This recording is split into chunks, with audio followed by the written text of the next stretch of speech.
Vítajte pri dnešnom podcaste. Dnes sa pozrieme na dve strategické témy, ktoré formujú budúcnosť Severoatlantickej aliancie.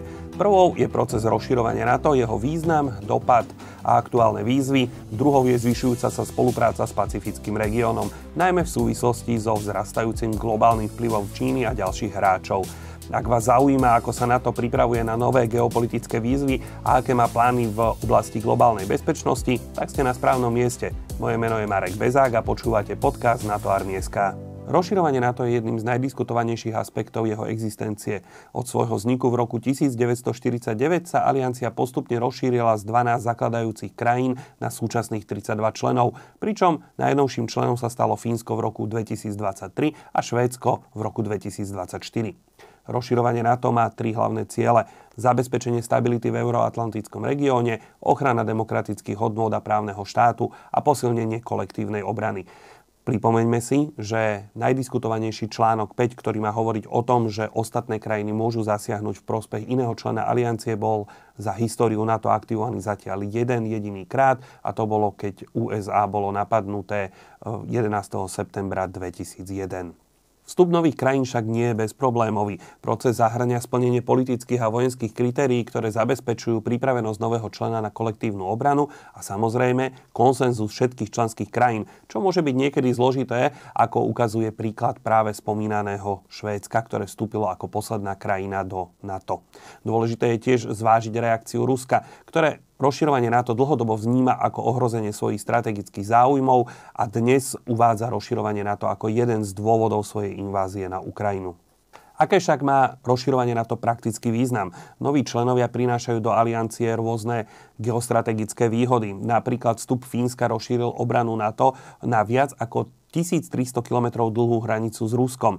Zvýšenie vojenských kapacít, najmä v oblasti vzdušnej obrany, kybernetickej bezpečnosti a spravodajstva, a v neposlednom rade je to aj silnejšia politická legitimita, pretože čím viac krajín sa pripojí, tým širšie je akceptovanie aliancie ako garanta bezpečnosti. A najmä pokiaľ sa nám podarí do aliancie získavať spojencov, ktorí sú z rôznych oblastí, ako je napríklad Západný Balkán, škandinávske severské krajiny, ktoré boli dlhodobo ukážkou istej politickej neutrality medzi Západom a Východom, ktoré považujú vstup do NATO za veľmi legitímny a oprávnený krok. Dnes sa diskutuje o vstupe Ukrajiny a Gruzínska. Tieto krajiny by mohli významne posilniť východné krídlo NATO, ale ich prijatie je zložité, samozrejme kvôli prebiehajúcim konfliktom a politickej citlivosti situácie, a samozrejme dnes nevieme povedať, aká by bola reakcia Ruska. A teraz sa pozrime na druhú tému, spoluprácu NATO s pacifickým regiónom. NATO je historicky zamerané na euroatlantickú oblasť, no vzostup Číny, regionálne napätie a bezpečnostné hrozby nutia alianciu rozširovať svoj horizont. Aliancia už dnes spolupracuje so 4 kľúčovými partnermi v Pacifiku, známymi ako Indo-Pacific 4, IP4.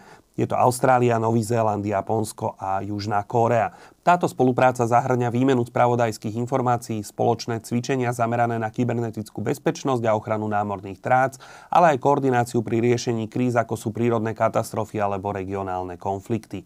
Prečo NATO zvyšuje svoju angažovanosť v Pacifiku? Hlavným dôvodom je vzrastajúci vplyv Číny. Čína investuje do modernizácie armády, vrátane jadrového arzenálu a hypersonických zbraní.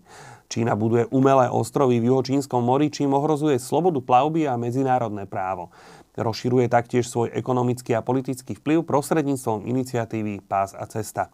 Ďalším faktorom je Severná Kórea. Tá pokračuje ďalej vo vývoji balistických rakiet a jadrových zbraní, čo predstavuje hrozbu nielen pre región, ale aj pre globálnu bezpečnosť. Navyše, často diskutovaná účasť severokórejských vojsk v konflikte na Ukrajine zvyšuje ich pripravenosť na prípadný konflikt v regióne.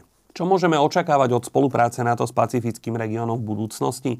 Určite budeme očakávať to, že partnerstvá sa budú naďalej rozširovať a budú sa zapájať aj ďalšie krajiny regiónu, kde sa dá predpokladať, že by sa mohli nadviazať väčšie spojenectvá s Indiou či Indonéziou, hoci práve India sa snaží pôsobiť momentálne neutrálne a spolupracovať so všetkými krajinami, či už v regióne, alebo v rámci geopolitickej mapy sveta. Takisto je veľmi dôležité posilnenie kybernetickej obrany. Spoločné cvičenia a výmena know-how medzi NATO a krajinami IP4 bude čoraz intenzívnejšia. V neposlednom rade pôjde o technologickú spoluprácu. NATO chce spolupracovať na vývoji nových technológií, ktoré zvýšia bezpečnosť v oblastiach ako je umelá inteligencia, kvantové počítače a ochrana námorných trás. Táto spolupráca však nebude bez rôznych víziev, najmä pre rôzne politické záujmy členských krajín a otázku rovnováhy medzi Pacifikom a tradičnými euroatlantickým zameraním NATO. Rozširovanie NATO a spolupráca s pacifickým regiónom sú dve témy, ktoré ukazujú, že aliancia je živým organizmom, dokáže reagovať na nové hrozby, rozširovať svoje zameranie a prispôsobovať sa dynamike 21. storočia. V budúcnosti bude kľúčové, aby NATO naďalej podporovalo svoje hodnoty, demokraciu, právny štát a kolektívnu bezpečnosť nielen v euroatlantickom priestore, ale aj v širšom globálnom kontexte. Ďakujem vám za pozornosť, moje meno je Marek Bezák a počúvali ste podcast NATO Army.sk.